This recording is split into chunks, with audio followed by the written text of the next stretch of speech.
SIP நீங்கள் ப்ரெஷராக எடுத்துக்க வேண்டாம். நான் போட்ட மணியை விட கம்மியாக இருக்குது அப்படின்னதுனால இட்ஸ் அ பேட் எக்ஸ்பீரியன்ஸ் அப்படிங்கிறதுக்காக நீங்கள் நிறுத்தக்கூடாது. எஸ்ஐபி போடுறேன்னு சொல்லியிருந்தேன், இன்றைக்கி வந்து எனக்கு ஜாப் போயிடுச்சு. எஸ்ஐபிங்கிறது வந்து ஒரு கமிட்மெண்ட்டு, அதெல்லாம் ரொம்ப ரொம்ப இம்பார்ட்டன்ட் கம்பேர்ட் டு எஸ்ஐபி. அவங்க தாராளமாக எஸ்ஐபி நிறுத்திக்கலாம். பட் எஸ்ஐபியை கண்டினியூ பண்ணிட்டு இருக்கவங்க இருக்காங்கல்ல, இது செல் பண்ணிடுவா, இது இருக்கிற ப்ராஃபிட்டை புக் பண்ணிட்டு இல்லை வந்துடுவா அப்படின்னு சொல்லிட்டு, அது வந்து இட் கீப்ஸ் ஃப்ளக்சுவேட்டிங். அப்போ உங்களுக்கு வந்து ஆப்வியஸ்லி பயம் வரும்.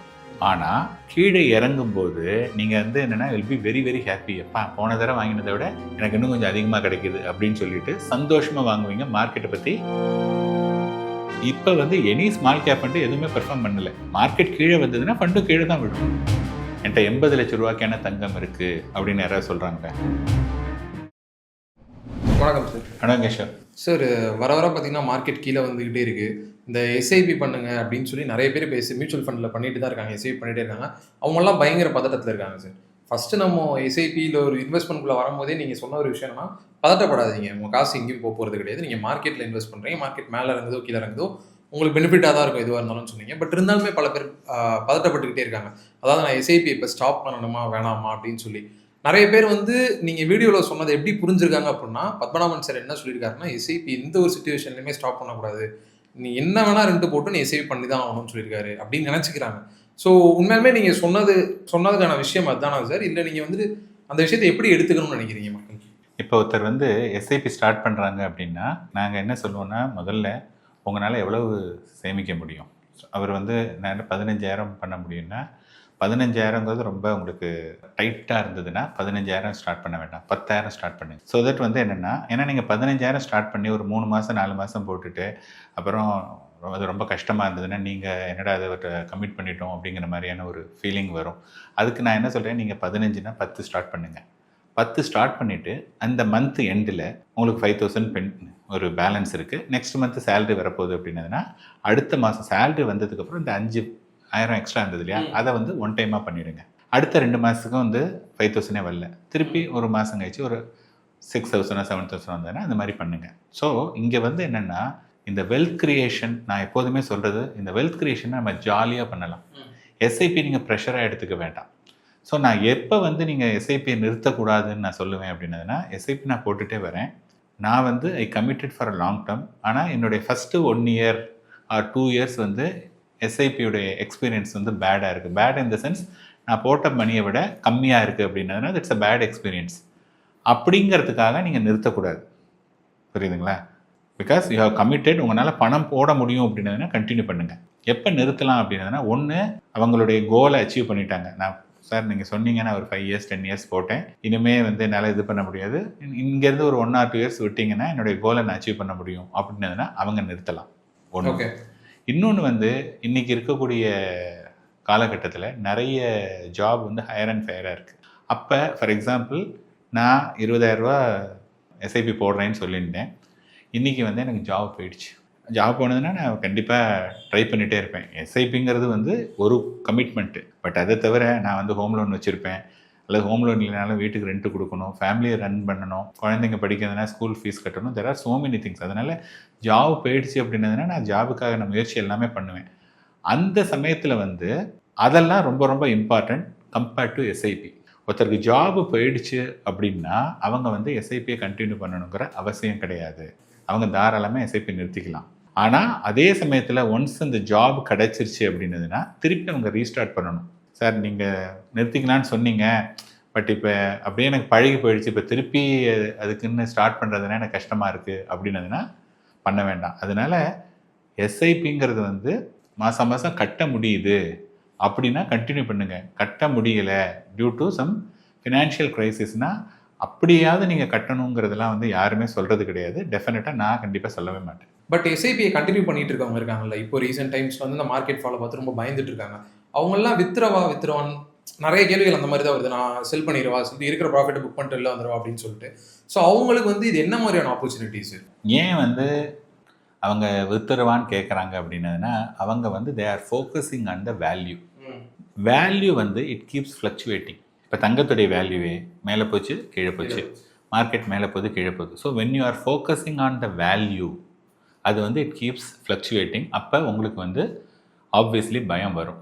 ஆனால் தங்கத்தில் முதலீடு பண்ணுறவங்க என்ன நினைக்கிறாங்க, எனக்கு இப்போ தான் ஒரு பொன் குழந்தை பிறந்திருக்கு, என்னுடைய பொன் குழந்தைக்கு ஒரு 24-25 வயசில் நான் கல்யாணம் பண்ணணும், அந்த கல்யாணத்துக்கு எனக்கு ஒரு 25 பவுன் 30 பவுன் நகை தேவை, என்னால் இன்றைக்கி 25 பவுன் சேர்க்க முடியாது, அதோடைய வேல்யூ என்ன பண்ணே இப்போ யாரும் பார்க்குறதில்ல. நான் என்ன பண்ணுறேன் அப்படின்னதுன்னா, என்னால் மாதம் மாதம் 1 கிராமோ அல்லது 2 மாதத்துக்கு 1 கிராமோ நான் வாங்கணும்.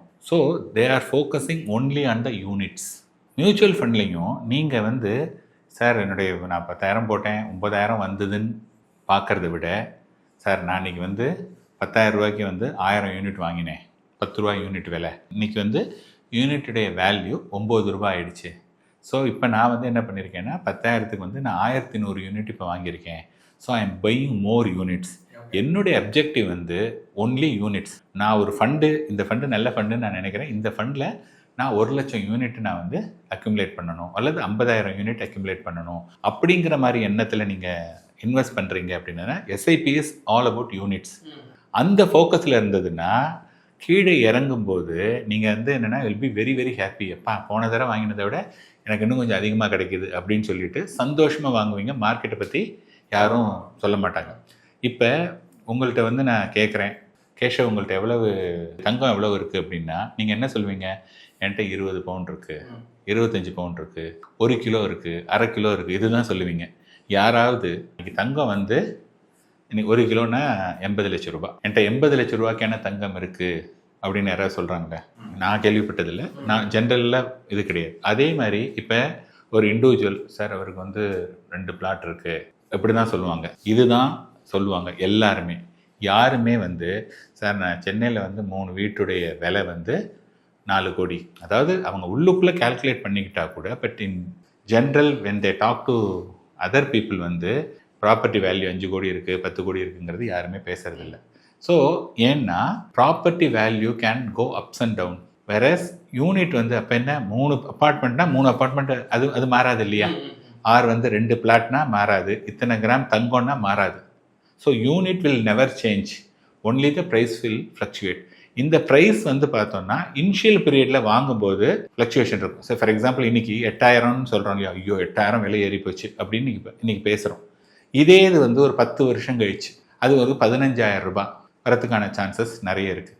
அப்போ இன்றைக்கி 8,000 வந்து காஸ்ட்லியாக இருந்தது, அன்றைக்கி என்ன சொல்லுவாங்க 15,000 காஸ்ட்லி, அடுத்தது ஒரு 30,000 காஸ்ட்லி, இப்படி தான் வந்து மேலே போயிட்டே இருக்கும் வழிய ஷார்ட்டர் பீரியடில் வந்து இந்த 8,000 வந்து 7,900 இந்த மாதிரி மாறிட்டே இருக்கும் வழிய லாங்கர் பீரியட் ஆஃப் டைம். ஏன்னா உங்களுடைய அக்யூமுலேஷன் வந்து உங்களுடைய குழந்தையுடைய மேரேஜ் அது 15-20 வருஷம். அதே மாதிரி என்கிட்ட மியூச்சுவல் ஃபண்டில் வரவங்க எல்லாருமே சார் நான் போடுறேன் எனக்கு இப்போதைக்கு தேவையில்லை. நிறைய பேர் சொல்லுவாங்க சார் 20 வருஷம் நான் எடுக்க மாட்டேன் சார், 15 வருஷம் இதை பற்றி நான் கவலையப்பட மாட்டேன். இதுதான் உங்களுடைய முதல் ஸ்டேட்மெண்ட். ஆனால் ஒரு 3 மாதம் 4 மாதம் இப்போ கீழே இறங்கிடுச்சு என்னன்னா, சார் என்ன சார் இறங்கிட்டே இருக்கு அப்படின்னு கேட்பாங்க. அதனால please focus on units then value. யூனிட்டை ஃபோக்கஸ் பண்ணிங்க அப்படின்னா யூ ஸ்டே இன்வெஸ்டட் அண்ட் வந்து நிறைய அப்போ கொஞ்சம் மணி கிடைச்சது அதுனா யூ கீப் அக்யூமுலேட்டிங் யூனிட்ஸ். இந்த ஒரு சின்ன சேஞ்சஸ் மட்டும் பண்ணிட்டீங்கன்னா நீங்கள் வந்து யாருமே வந்து ஸ்டே பண்ண வேண்டாம்னே சொல்லவே வேண்டாம். You your self will stay invested. இப்போ நிறைய ஃபண்ட் மேனேஜர்ஸ் பார்த்தீங்கன்னா ஸ்மால் அண்ட் மிட் கேப்பில் எங்களாலையும் பண்ண முடியும் அப்படின்னு சொல்லி நெகட்டிவ் ரிட்டர்ன்ஸ் கொடுத்தவங்களும் இருக்காங்க. ஸோ அந்த மாதிரி இருக்கப்போ அவங்கள்ட்ட வந்து டக்குன்னு சேஞ்ச் பண்ணுறதா ஃபண்ட் மேனேஜ் சேஞ்ச் பண்ணுறது ஒரு பெட்டர் ஆப்ஷனா இல்லை ஏதாவது ஆல்டர்னேட்டிவ் ஆப்ஷன் இருக்கா சார்? இன்ஃபர்மேஷனுக்காக சொல்கிறோம், not a fund recommendation. Nippon India small கேப்னு ஒரு ஃபண்ட் இருக்குது. அந்த ஃபண்டில் பார்த்தீங்கன்னா 220 ஸ்டாக்ஸ் இருக்குது. அந்த 220 ஸ்டாக்குங்கும் போது நிறைய கம்பெனிஸ்லாம் இருக்கும். நியூ ஃபண்டுன்னு பார்த்தீங்கன்னா அதில் வந்து ஒரு 40-45. இப்போ மோத்திலால் ஆஸ்வால் ஸ்மால் கேப் அப்படின்னா அவங்க வந்து 1 இயர் தான் வந்திருக்கு. அவங்க வந்து ரஃப்லி அபவுட் ஒரு 50 ஸ்டாக்ஸ் வரையும் அவங்க அதில் வச்சுருக்காங்க. அப்போ பாருங்கள் 50 ஸ்டாக்லேருந்து 120 ஸ்டாக்ஸ் வரையும் வேறுபடுது. அதோடு இல்லாமல் இப்போ வந்து ஒரு மோத்திலால் ஆஸ்வால்னால் அது 4,000 கோடி இந்த ஃபண்டு மேனேஜ் பண்ணுறாங்க. நிப்பான் வந்து பார்த்திங்கன்னா 60,000 கோடி மேனேஜ் பண்ணுறாங்க. ஒரு ஃபண்டு எடுத்துட்டிங்க அப்படின்னதுன்னா அதில் நிறைய செக்டர்ஸ் இருக்குது, நிறைய ஸ்டாக்ஸ் இருக்குது. எந்த ஸ்டாக்கு எப்படி பர்ஃபார்ம் பண்ணணும் அப்படிங்கிறது தெரியாது. ஒரு பர்டிகுலர் ஃபண்டு வந்து பர்ஃபார்ம் பண்ணலைங்கிறது வந்து எப்படி நம்ம கம்பேர் பண்ணணும்னா எகெயின்ஸ்ட் த மார்க்கெட். இப்போ வந்து எனி ஸ்மால் கேப் ஃபண்டு எதுவுமே பர்ஃபார்ம் பண்ணலை. மார்க்கெட் கீழே வந்ததுன்னா ஃபண்டு கீழே தான் விடும். என்ன பார்க்கணுன்னா say for example small cap இண்டெக்ஸுங்கிறது 25% விழுந்திருக்கு. நான் இன்வெஸ்ட் பண்ண அந்த பர்டிகுலர் ஃபண்டு எவ்வளோ வந்திருக்கு, சப்போஸ் அது வந்து 35% விழுந்திருக்குன்னு வச்சுங்களேன். ஓகே, அப்போ வந்து இட்ஸ் அ கன்சர்ன். அப்போ நீங்கள் என்ன பண்ணணும்னா அந்த ஃபண்ட் மேனேஜர் என்ன தப்பு பண்ணாங்க அப்படிங்கிறத இது வந்து நிறைய பேர் கொஸ்டின் பண்ணுவாங்க. இப்போ நாங்கள் as a டிஸ்ட்ரிபியூட்டர்னா நாங்கள் முன்னாடியே சொன்ன மாதிரி கனெக்ஷன் இருக்கிறதுனால கேட்போம், சார் ஏன் எல்லாரும் 25 கீழே தான் விழுந்திருக்காங்க, நீங்கள் எதுக்கு 35 வந்திருக்கீங்க அப்படின்னா, இல்லை சார் இந்த ஒரு கால் வந்து இது பண்ணோம், அது வந்து பேக் ஃபயர் ஆகிடுச்சு, அதை நாங்கள் கரெக்ட் பண்ணிட்டோம், இப்போ அடுத்த ரேலியில் நாங்கள் கவர் பண்ணிவிடுவோம் அப்படின்னு ஒருத்தர் சொல்கிறாருன்னா அவங்களுடைய எக்ஸ்பீரியன்ஸ் என்ன, இதுக்கு முன்னாடி இந்த மாதிரிலாம் அவங்க பண்ணியிருக்காங்களா, அதாவது ஃபண்ட் மேனேஜருடைய எக்ஸ்பீரியன்ஸ், அந்த ஃபண்ட் ஹவுஸுடைய எக்ஸ்பீரியன்ஸ், அதை பார்த்துட்டு நீங்கள் வந்து அதை வச்சுக்கலாமா வேண்டாமா அப்படிங்கிறத டிசைட் பண்ணலாம். ஜஸ்ட் பிகாஸ் இன்றைக்கி கொஞ்சம் பர்ஃபார்மன்ஸ் கீழே அப்படிங்கிறதுக்காக நீங்கள் வெளியில் போகணுங்கிற அவசியம் கிடையாது. ஓகே சார், ரொம்ப நன்றி சார். நன்றி.